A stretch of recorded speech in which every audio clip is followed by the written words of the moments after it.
Bismillahirrahmanirrahim. Assalamualaikum warahmatullahi wabarakatuh. Perkenalkan, saya Indah Fairuz Salsabila. Saya perwakilan dari kelompok 4 yang beranggotakan teman-teman saya, yaitu Lely Rahmawati dan juga Nila Audia. Pada kesempatan kali ini, kami akan menjelaskan materi tentang e-commerce. Adapun pembahasan yang akan kami sampaikan tentang materi e-commerce adalah sebagai berikut, yaitu pengertian e-commerce, manfaat dari e-commerce, dampak dari e-commerce, dan juga contoh-contoh dan penjelasan e-commerce, dan yang terakhir tanggapan mengenai kasus e-commerce pada Yoyo Rubiantono. Langsung saja tanpa berlama-lama, selanjutnya akan dibacakan oleh teman saya Lely Rahmawati. Kami persilakan. Assalamualaikum warahmatullahi wabarakatuh. Saya Lely Rahmawati akan menjelaskan materi tentang e-commerce. Yang pertama yaitu pengertian e-commerce. E-commerce adalah di mana dalam satu website menyediakan atau dapat melakukan transaksi secara online, atau juga bisa merupakan suatu cara berbelanja atau berdagang secara online atau direct selling yang memanfaatkan fasilitas internet, di mana terdapat website yang dapat menyediakan layanan get and deliver. E-commerce akan merubah semua kegiatan marketing dan juga sekaligus memangkas biaya-biaya operasional untuk kegiatan trading atau perdagangan. Cara pembayarannya melalui transfer uang secara digital, seperti melalui akun PayPal atau kredit, sedangkan e-bisnis mengacu pada internet tapi jangkauan lebih luas. Area bisnisnya terjadi ketika perusahaan atau individu berkomunikasi dengan klien atau nasabah melalui email, tapi pemasaran atau penjualan dilakukan dengan internet. Dengan begitu, dapat memberikan keuntungan berupa keamanan, fleksibilitas, dan efisien. Cara pembayarannya yaitu dengan melalui pembayaran digital secara e-gold dan sudah diakui di seluruh dunia dalam melakukan transaksi online. Pada umumnya, pengunjung website dapat melihat barang atau produk yang dijual secara online dalam 24 jam sehari, serta dapat melakukan korespondensi dengan pihak penjual atau pemilik website yang dilakukan melalui email. Dalam prakteknya, berbelanja di web memerlukan koneksi ke internet dan browser yang mendukung transaksi elektronik yang aman, seperti Microsoft Internet Explorer dan Netscape Navigator. Microsoft dan Netscape bekerja sama dengan perusahaan kartu kredit seperti Visa dan Mastercard, serta perusahaan-perusahaan internet security seperti Verisure telah membuat standar enkripsi khusus yang membuat transaksi melalui web menjadi sangat aman. Bahkan Visa dan Mastercard menyediakan jaminan keamanan 100% kepada pengguna kredit kartunya yang menggunakan e-com. Baiklah, saya akan melanjutkan penjelasan tentang manfaat e-commerce. Manfaat e-commerce yang pertama yaitu mempermudah komunikasi antara produsen dan konsumen.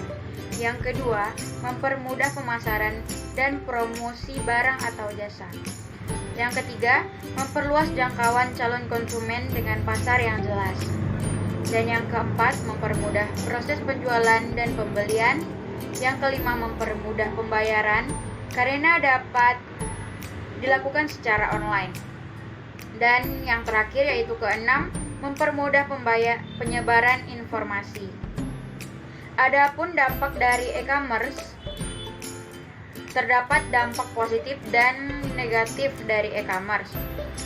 Yang pertama ada dampak positif dari e-commerce, yaitu pendapatan baru yang mungkin lebih menjanjikan, yang tidak bisa ditemui di sistem transaksi tradisional.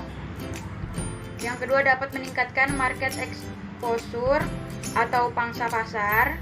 Yang ketiga, menurunkan biaya operasional. Dan yang keempat, melebarkan jangkauan. Yang kelima, meningkatkan customer loyalty. Yang keenam, meningkatkan supplier management. Yang ketujuh, memperpendek waktu produksi. Dan yang kedelapan, meningkatkan value chains atau mata rantai pendapatan. Adapun dampak negatifnya, terdapat 6 dampak negatif e-commerce. Yang pertama yaitu kehilangan segi finansial secara langsung karena kecurangan. Yang kedua, pencurian informasi rahasia yang berharga. Yang ketiga, kehilangan kesempatan bisnis karena gangguan pelayanan. Kesalahan ini bersifat kesalahan non-teknis seperti aliran listrik yang tiba-tiba padam. Dan yang keempat, penggunaan akses ke sumber oleh pihak yang tidak berhak.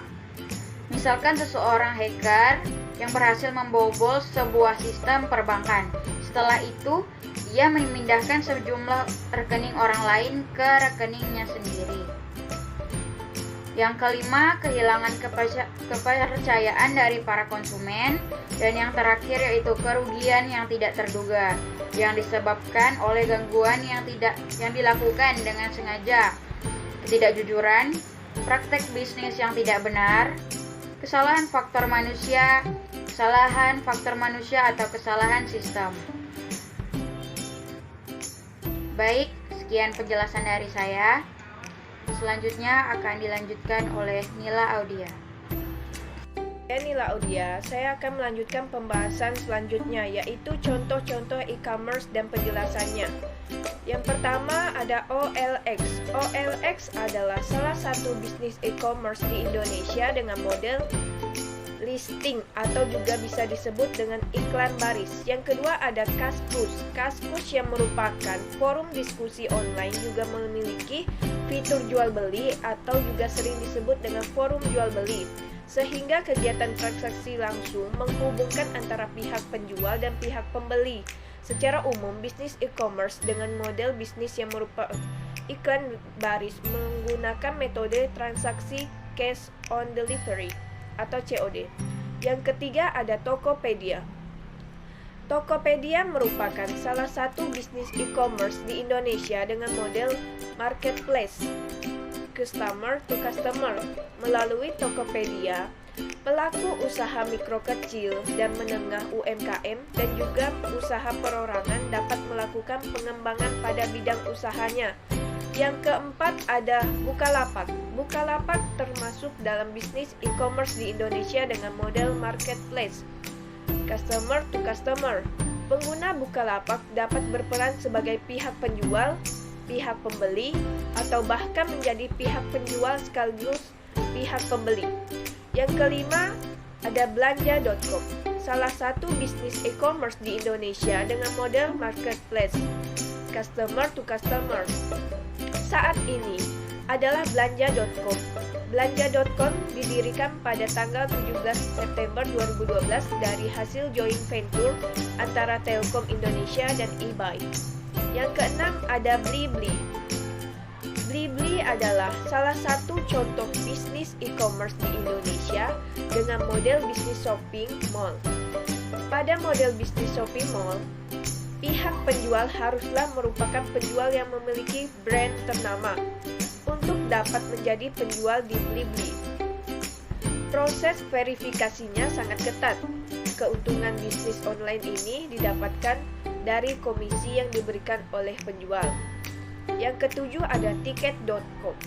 Tiket.com adalah salah satu contoh bisnis e-commerce di Indonesia dengan model bisnis toko online bisnis to customer. Yang selanjutnya saya akan membahas tentang tanggapan kasus e-commerce. Tanggapan kasus mengenai kasus Yoyo Rubianto, si penjual panci yang sukses hingga menghasilkan omset 2,5 miliar per harinya. Dari kelompok kami, menurut kelompok kami, tanggapan yang dapat kami sampaikan setelah kami mendengar kasus dari Yoyo Rubianto, penjual panci yang sukses hingga per hari bisa mendapatkan omset 2,5 miliar. Semua ini berkat keuletan Yoyo dalam bekerja yang tidak kenal lelah dan selalu mencoba tanpa takut gagal. Yoyo juga memiliki pemikiran yang sangat luas tentang bisnis sehingga ia mampu mengontrol dan melakukan jenis usaha seperti apa yang ia akan lakukan. Dan walaupun di awal usahanya Yoyo sudah mempunyai penghasilan, tetapi tidak berhenti di situ saja. Ia tetap mempunyai cara agar produk yang ia pasarkan dapat selalu digunakan atau dipakai oleh semua masyarakat, bahkan mancanegara. Panci merupakan bisnis yang digunakan atau dipakai oleh semua masyarakat. Bahkan produk yang Yoyo pilih hingga sekarang. Yoyo sukses menjualkan produk pancinya hingga ke negara-negara. Cara yang digunakan Yoyo untuk memasarkan produk pancinya sangatlah efektif karena ia menggunakan Facebook sebagai media iklan dalam promosi barang dagangannya yang ia kelola sendiri. Yoyo juga rendah hati dan tidak pelit dalam berbagi ilmunya. Kemampuan yang dimiliki oleh Yoyo sangat hebat dan ia juga pintar dalam digital marketing, khususnya Facebook ADS. Sehingga ia mampu sukses seperti sekarang. Yoyo juga selalu melakukan perluasan target pasar dengan Facebook ADS dan berhasil memaksimalkan profit dengan website. Pelajaran yang dapat kita ambil dari Yoyo Rubiantono adalah jangan pernah takut untuk mencoba hal baru, berani untuk berbeda, selalu melakukan riset terlebih dahulu agar plan awal yang kita siapkan tidak gagal. Selalu berikan nilai unik pada produk seperti kelebihan dan kecanggihan produk yang dibuat. Dan selalu memanfaatkan internet dengan sebaik mungkin seperti yang dilakukan Yoyo Rubiantono. Baik, sekian presentasi dari kami kelompok 4. Kurang lebihnya kami mohon maaf. Assalamualaikum warahmatullahi wabarakatuh.